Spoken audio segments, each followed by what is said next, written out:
Estamos en el domingo de Quincuagésima, ya es el último de preparación para la Cuaresma. Y la epístola está un poquito larga, así que me la voy a pasar, pero ustedes la pueden leer en su casa. En la primera carta a los Corintios, capítulo 13, es el conocido himno de la caridad. Y si ustedes quieren leerlo, aun cuando no tengan Biblia, pues lo pueden buscar por internet, nomás tengan el cuidado de que sea una Biblia de buen autor, ah, no como pues algunas que están cambiadas, por ejemplo la de autor de Reina Valera.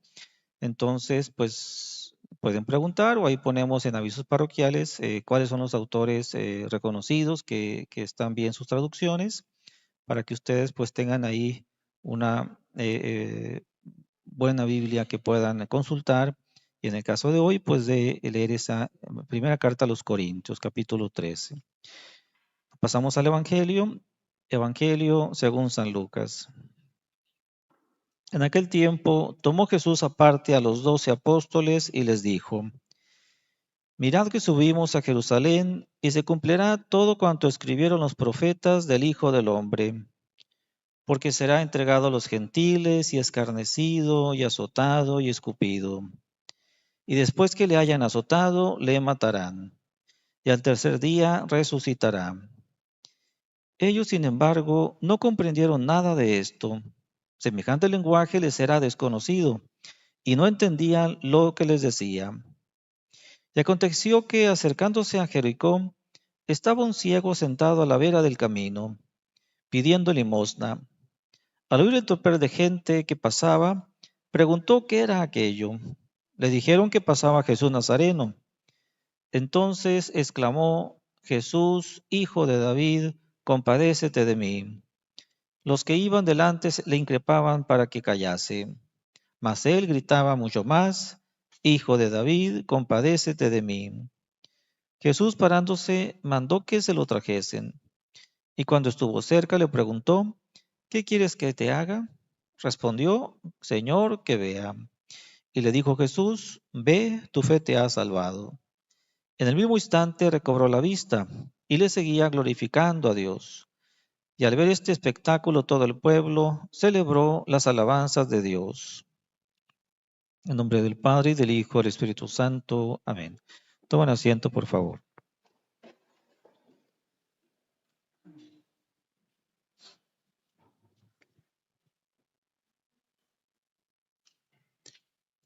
Dice esta parte del Evangelio de San Lucas que nuestro Señor empezó a hablarle a los 12 apóstoles sobre lo que iba a padecer. El Hijo del Hombre será escupido, escarnecido, azotado, le matarán, pero al tercer día resucitará.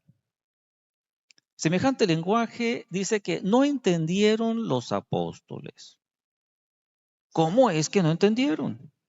¿O qué se puede entender de eso? Está difícil de entender eso de ser azotado, escupido, escarnecido y que le den muerte. Lo otro, lo que sigue, pues tal vez sí no lo entendieran, porque tal vez todavía no pasaba la resurrección de la hija de la viuda de Naín, del hijo de la viuda de Naín, o aquella niña que resucitó, o a Lázaro. ¿No habrían visto ellos alguna resurrección de estas que hizo nuestro Señor? Bueno, se entenderá que no entendieron esa parte, pero todo lo demás no era para que no entendieran. Bueno, pues dejemos a un lado a los apóstoles y vayamos a nosotros. Ellos al final de cuentas entendieron la lección, pero ¿qué pasa con nosotros? Llega el tiempo de Cuaresma y pues decimos que hay que hacer ayunos, hay que hacer abstinencia de carne, hay que ofrecer un sacrificio de Cuaresma. Y hay personas que parece que no entendieron, que parece que ni siquiera escucharon. Y hay personas que escucharon y entendieron y que no se ve que hayan practicado.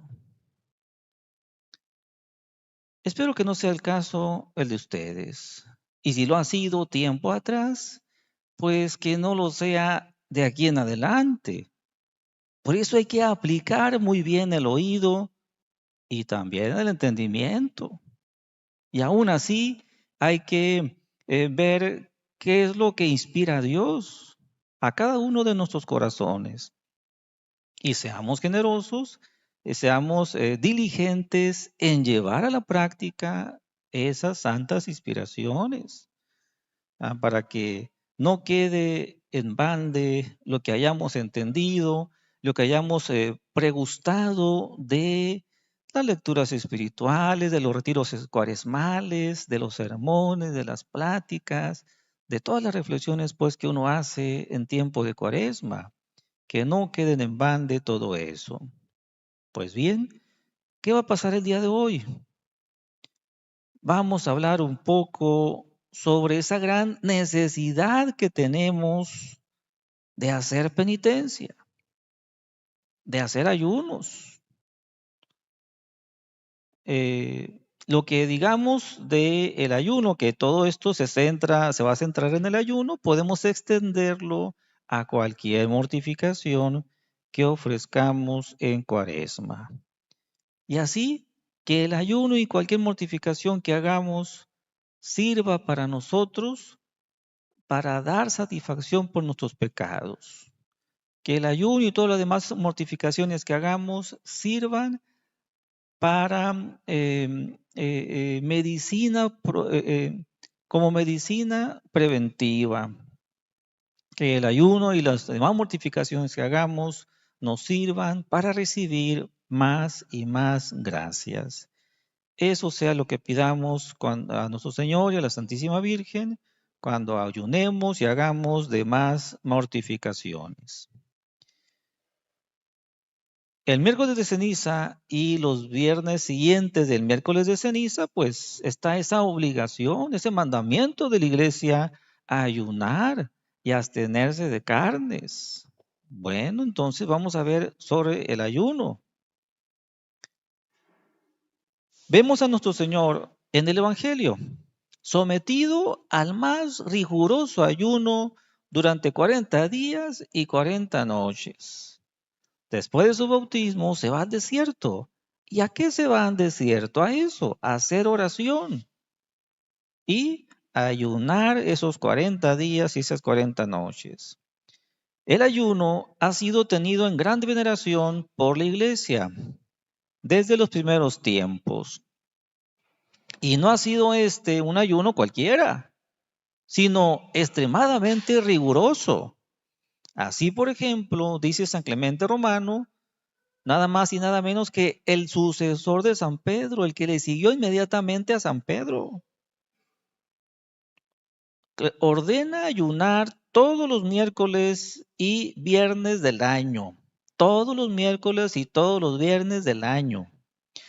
Y San Jerónimo se queja de que algunos se privaban del aceite, pero comían higos y dátiles. ¿Y qué dice San Jerónimo? Pero ¿cómo? El ayuno es de solo pan y agua. Bueno, ¿por qué este empeño en aconsejar y mandar el ayuno, tan opuesto a nuestras tendencias naturales? ¿Qué dicen las personas? Es que necesitamos comer.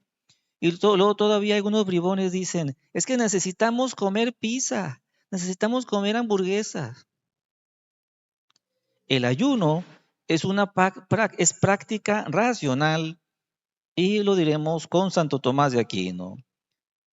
Los actos, dice Santo Tomás, los actos son virtuosos cuando la razón los ordena a un fin honesto, que es lo que ocurre con el ayuno.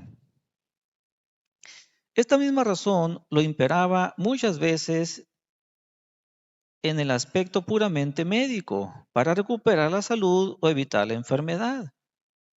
Vemos nosotros muy cuerdo, muy racional a la persona que dice, pues el médico me dijo que no coma harinas, que no coma azúcar, que evite tal alimento. Pues claro, por cierto tipo de enfermedad que tiene, pues debe evitar eso. O no use tanta sal, pues tiene que mortificarse en eso la persona. ¿quién podrá decir que es exagerado? ¿Quiere cuidar su salud? Pues va a cuidar esos, eso que le dicta el médico para que no se agrave la enfermedad de la persona. Y entonces todo el mundo lo juzga razonable. En el terreno espiritual, la razón impone también el ayuno cuando se ordena a evitar algún daño espiritual o a conseguir bienes del alma. Así como somos cuidadosos de la salud y le hacemos caso al médico para que no se agrave esa enfermedad que ya nos detectó, que ya empezó en nosotros, pues también para cuidar la salud y la vida del alma y que podamos llegar a la vida eterna y no llegar a la muerte eterna. Pues nos va a servir el ayuno y otras mortificaciones. ¿Qué requisitos tiene el ayuno? Y podemos extenderlo a otras mortificaciones. El ayuno puede ser un acto de virtud. Para ello son necesarios los siguientes requisitos: que en sí mismo no sea desordenado, que la razón lo dirija a un bien del cuerpo o a un bien del alma. Así que vamos a encaminar a un bien del cuerpo o a un bien del alma ese ayuno o esa mortificación. No ha de ser, no ha de ser desordenado en sí mismo. Lo sería si por un exceso en el ayuno quebrantásemos la obligación primordial de sostener nuestra vida. Si por ayunar nos vamos a enfermar, pues hasta nos van a decir el confesor, el director espiritual, que no ayunemos. ¿Cuántas santas religiosas? Pues le decía el director espiritual, el confesor, que lo prohibía ayunar. Por ejemplo, Santa Teresa de Jesús, que pues ya de por sí ayunaban, pero quería ayunar más. Y como era muy obediente, pues le consulta a su confesor y le dice que no va a ayunar. Es más, hasta le quita otros ayunos que tenía. Entonces, ¿qué pasa? Ella obedeció y nuestro Señor le manifestó a Santa Teresa de Jesús que recibió dos méritos: el mérito de la obediencia porque hizo caso y el mérito del ayuno que no hizo, porque ella estaba más que dispuesta a hacerlo, pero por obediencia pues no lo hizo. A nosotros nos debe de pasar al revés, ¿no? Cuando llegue el tiempo de que nos mande la iglesia, pues por obediencia hemos de hacer esos ayunos, si no obsta enfermedad que nos impida, o hasta profesión o oficio. O si de tal modo debilitase el cuerpo que impidiese de cumplimiento las obligaciones propias o el ejercicio de virtudes más importantes. Hay oficios y profesiones que hay un desgaste físico grande, ah, que trabajan de sol a sol en el campo o construyendo casas. Bueno, pues hasta están dispensados del ayuno. Pero hechas estas salvedades, que generalmente estamos muy lejos de necesitar, la razón encuentra fines nobilísimos que recomiendan y santifican el ayuno. Vamos a ver. La razón teológica, incluso a veces la fisiológica, que explica estos fines es que somos un compuesto de alma y cuerpo. Nosotros nos constituimos, pues, no solamente de cuerpo, sino también de alma. Y lo que le afecta a uno, le afecta al otro, porque están estrechamente unidos los dos. En el orden natural, el predominio excesivo de una potencia suele verificarse con perjuicio de las demás.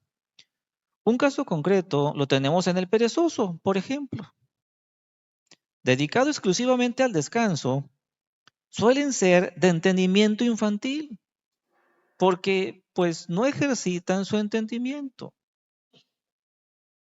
y llega a ser pues muy débil para razonar, para usar esa potencia intelectiva.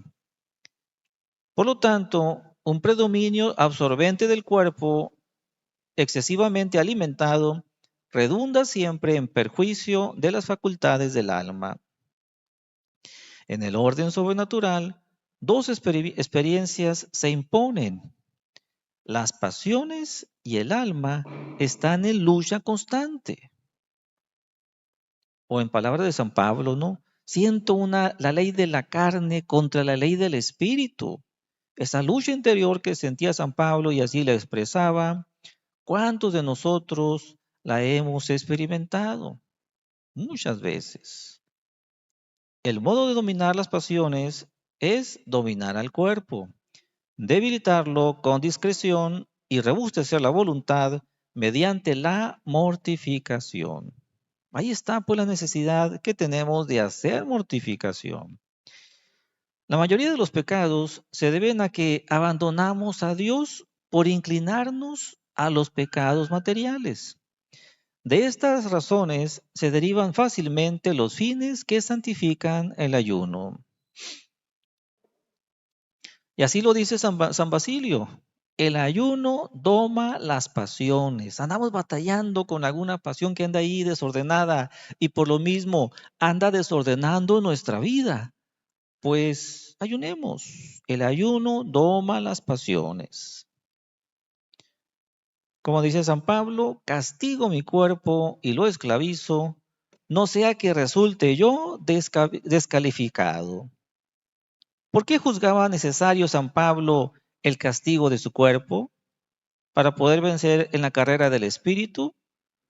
Pues porque la mortificación en general, y muy en particular el ayuno, es necesaria para dominar este cuerpo que le impedía correr en la carrera que hacía, en la carrera hacia la vida eterna.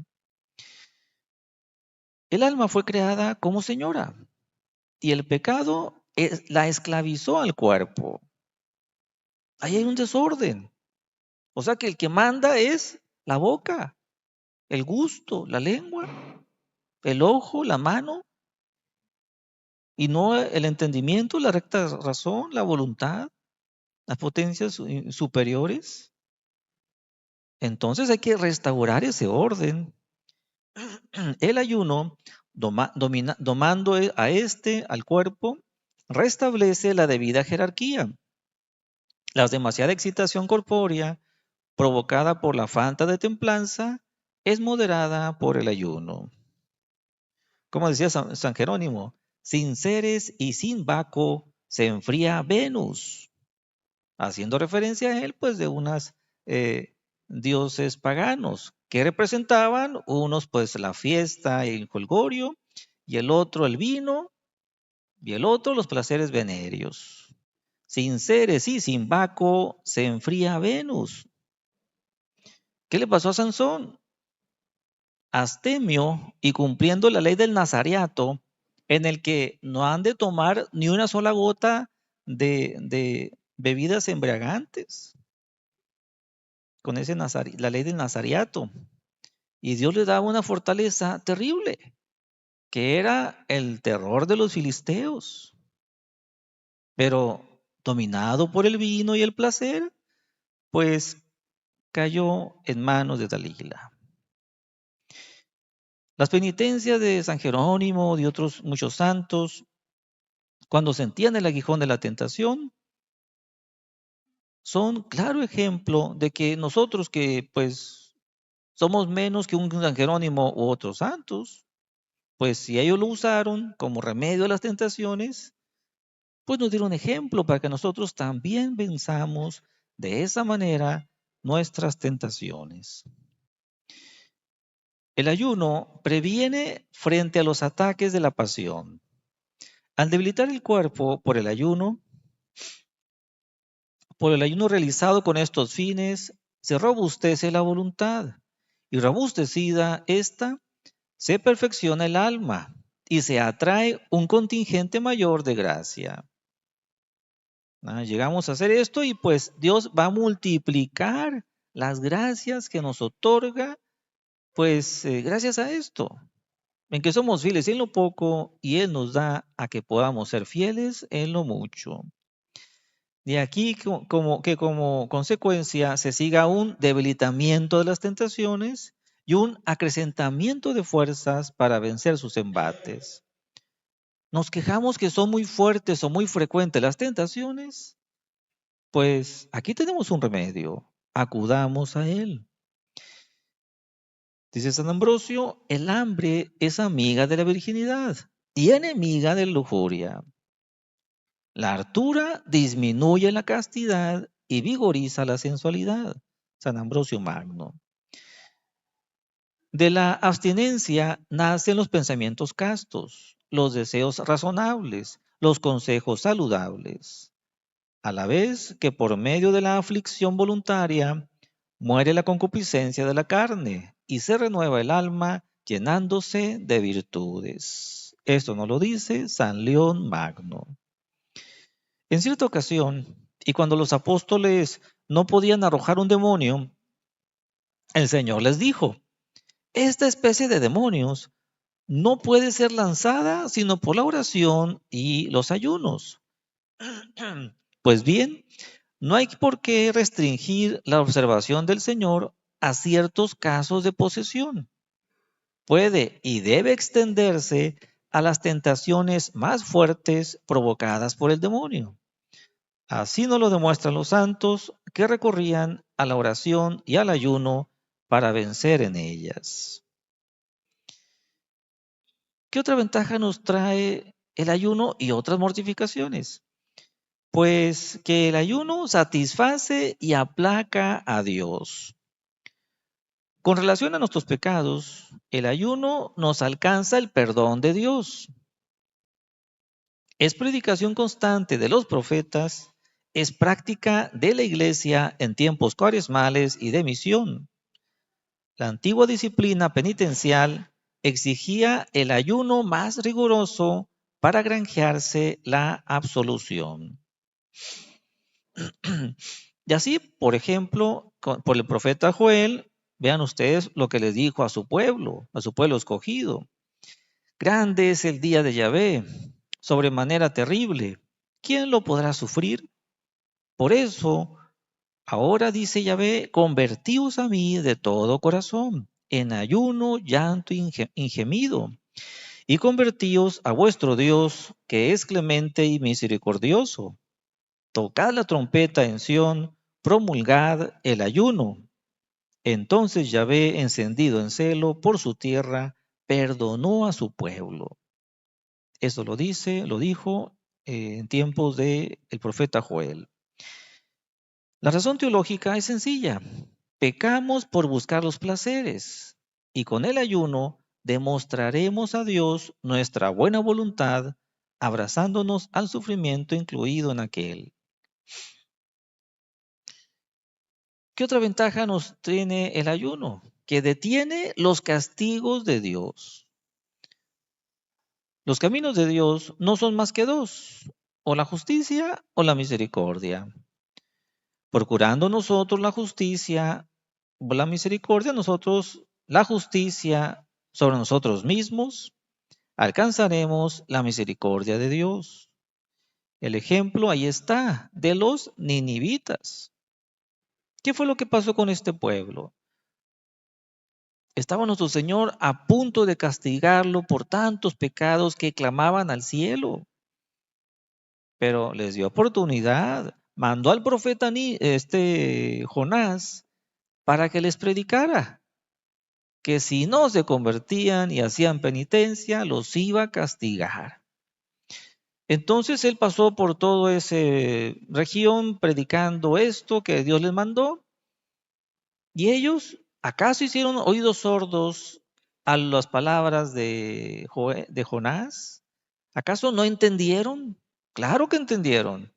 Temblaron del castigo que iba a venir sobre ellos si no se convertían y hacían penitencia. ¿Y qué hicieron? Se convirtieron y hicieron penitencia. El rey de Nínive mandó que todos ayunaran, que hicieran penitencia.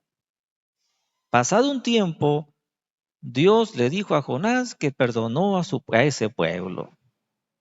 Y luego todavía Jonás se enojó. Se enojó porque ya no lo va a castigar. Claro, hubo incomprensión de parte del profeta, ¿verdad? Pero con cuánta misericordia, con cuánta clemencia, Dios nuestro Señor perdonó a ese pueblo que reconoció sus faltas, hizo ayunos y penitencias y clamó el perdón a todo ese pueblo. ¿Qué más nos brinda el ayuno y otras mortificaciones? Satisface por la pena temporal merecida. Todos hemos pecado. Un día obtuvimos el perdón, pero es sabido por la teología que aún después de él habremos de sufrir un castigo temporal en esta vida o en el purgatorio. ¿Qué pasa con la persona que, pues si bien es cierto que abandona este mundo, o sea, muere en gracia de Dios, pero todavía le falta por dar satisfacción por sus pecados? Y son pecados ya arrepentidos, ya confesados, ya absueltos, ya enmendados, pero todavía no completamente satisfechos. ¿A dónde va esa persona? ¿Al cielo? Todavía no. Va un tiempo al purgatorio para que ahora sí, limpio de pecados, pero también limpio de penas, va al cielo. Pues bien, el ayuno y otras mortificaciones reducen esa pena porque dan satisfacción por esos pecados cometidos, ya confesados, ya absueltos, ya enmendados, pero todavía no completamente satisfechos. ¿Qué otra cosa, qué otra ventaja nos da el ayuno y otras mortificaciones? Pues perfecciona el alma en su santidad. El ayuno es uno de los medios ascéticos principales. La santidad, en cualquiera de sus grados, supone siempre dos cosas: la lucha contra las pasiones, dominándolas cada vez más y más, y los actos positivos del alma. En la lucha contra las pasiones siempre existe el peligro de recaer. No piense emprender la vida espiritual quien no ha domado con el ayuno el fuerte enemigo que tiene dentro de sí. Nos advierte San Gregorio Magno. No podría vencer los vicios mayores quien no ha podido sujetar siquiera la gula, dice Casiano. Y San Vicente Paúl, me parece, dice que esto de la templanza es el ABC de la vida espiritual. O sea que si no adquirimos bien la templanza, pues no podemos avanzar en otras virtudes, porque este es el inicio. No podemos con esto sencillo, no vamos a poder con algo más dificultoso. El ayuno vigoriza el alma para los actos positivos de santidad. Prueba de ello es que los grandes santos han sido siempre grandes ayunadores. San Juan Bautista, los santos del Antiguo Testamento, Santa Teresa de Jesús. ¿Y qué dijo San Pedro de Alcántara? Bendita penitencia que me ha alcanzado tanta gloria. Fueron palabras que él dijo después de morir y que se apareció a Santa Teresa de Jesús. Esto le dijo: bendita penitencia que me ha alcanzado tanta gloria. Los profetas recibieron casi todas las revelaciones previo un riguroso ayuno. Por ejemplo, Moisés cuando recibió el Decálogo. La voluntad es tanto más enérgica cuanto más se ha ejercitado en la lucha, venciéndose a sí mismas en cosas necesarias. Cuanto menos siente el peso de la carne y cuanto más se ve ayudada de Dios, que le es propicio por el ayuno. Así, por ejemplo, Judith y Esther recibieron en el Antiguo Testamento la ayuda de Dios para acometer sus obras después de haberse preparado para ellas ayunando. Así que no se nos olvide esto que nos dice, nos enseña San Juan Crisóstomo. Ayuna, y que podemos extender a otras mortificaciones. Ayuna porque has pecado. Ayuna para no pecar. Ayuna para recibir. ¿Y qué queremos recibir? Gracias, gracias abundantes de parte de nuestro Señor. En esta cuaresma, pues, lleguemos a hacer varias cosas para vivirlas como se debe. Por ejemplo, meditando la pasión dolorosa. Habrá quienes puedan tener tiempo de hacer meditación diaria de la pasión dolorosa. Y a los que no, a los que digan, es que yo estoy muy ocupado. Bueno, a ellos les digo que se encarguen 1 minuto al día. Podrán hacerlo. 1 minuto al día. ¿Para qué? Y ni siquiera van a leer nada. No van a buscar nada. Van a pensar, y si pueden tener un crucifijo enfrente, mejor. Van a pensar en esos clavos, en esa corona de espinas, en esos azotes, en esos injurias y salivazos que recibió nuestro Señor. ¿Por quién? Por nosotros y en lugar nuestro. Eso que Él recibió, nosotros debimos de haberlo recibido. Y luego todavía más, que no se nos ocurra renovar la pasión de Cristo con nuevos pecados. O sea, que nos ayude la meditación, aunque sea 1 minuto al día, de no hacer más larga la lista de pecados. Porque así lo dice San Pablo, el que peca vuelve a renovar la pasión de Cristo. Así que queremos añadirle más injurias a nuestro Señor, más sufrimientos. O queremos reparar sus dolores, queremos acompañarlo en sus dolores. Pues hagamos penitencia, hagamos mortificaciones y meditemos, aunque sea 1 minuto al día, en la pasión dolorosa de nuestro Señor. ¿Qué más podemos hacer en esta cuaresma para vivirla como se debe? Hay que hacer penitencia que marca la iglesia. Ayuno y abstinencia el miércoles de ceniza y después de ahí todos los viernes. Hay que ofrecer una mortificación personalizada. Además, esta general que nos marca la iglesia, pues el que la ande batallando con la ira, pues formule una mortificación que vaya en contra de la ira. El que le ande batallando con la soberbia o con la lujuria, pues que ponga una mortificación que vaya directamente a combatir eso que le anda batallando. Para que no pongan mortificaciones que no van al caso.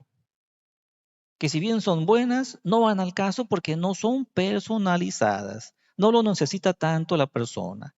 Pero si dice, yo le ando batallando con esto, puse ejemplos, pues ustedes irán a encauzarla a eso para que sí les sirva. ¿De qué otra manera hay que vivir cristianamente esta cuaresma? Pues asistiendo a los retiros cuaresmales. Ya en su momento pues, le vamos a decir cuándo les toca a los niños, cuándo a los jóvenes, cuándo a las señoritas, cuándo a los señores, a las señoras. Asistir a los retiros cuaresmales. Y por último, confesar por cuaresma y comulgar por Pascua Florida. Habrá personas que se confiesen cada mes, cada semana, qué bueno. Pero este llamado está sobre todo dirigido a aquellos que ya van varias cuaresmas que no se confiesan. ¿Qué van a hacer? ¿Van a esperar a que se pase también esta cuaresma y añadir otra piedra a su saco? Espero que no. Que se animen ahora sí, porque los confesores no damos latigazos en la confesión. Damos absolución a aquella persona que va debidamente arrepentido y con el debido propósito de enmienda. Así que hay que animarse pues a que este cuaresma sí se confiesen todos. Y sobre todo aquellos que ya van varias cuaresmas que no se confiesan, para que no añadan pues otra piedra más a su saco. Y la comunión por Pascua Florida.